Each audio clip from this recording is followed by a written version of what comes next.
After 2 years on the run, the so-called Barefoot Bandit, accused of robbing people in 8 states and 2 other countries, is in jail this morning in the Bahamas. CBS News national correspondent Jeff Glor is in Nassau, Bahamas, with the latest.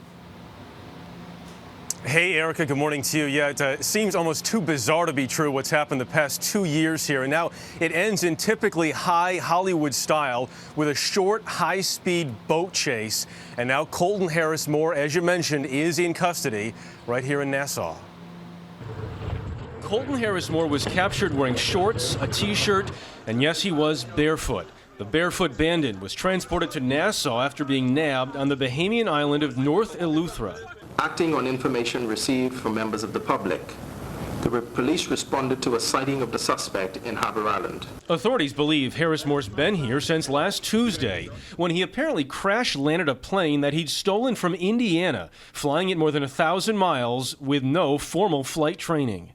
In a crime spree that stretched from British Columbia and touched at least 8 U.S. states, the 19-year-old is suspected of stealing 5 airplanes in his young life and committing more than 100 burglaries. The product of an abusive father who left him when he was 2, Harris-Moore took to camping in the wild at 7 and was convicted of his first crime at 12. But this fugitive became an internet sensation with eventually more than 60,000 fans on Facebook after he escaped from a Washington state halfway house and successfully eluded authorities for 2 years. He went to a small island where it would be very difficult to evade capture. If it wasn't today, it would have been sometime soon. If not on this island, someplace else.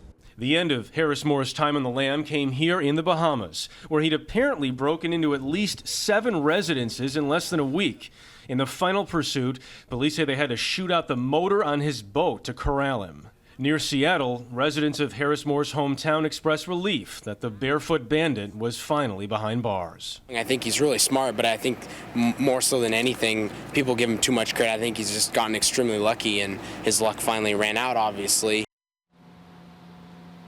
Police here say that Harris-Moore had a gun with him when this chase ended, and one witness said he put that gun to his head briefly, but did not pull the trigger.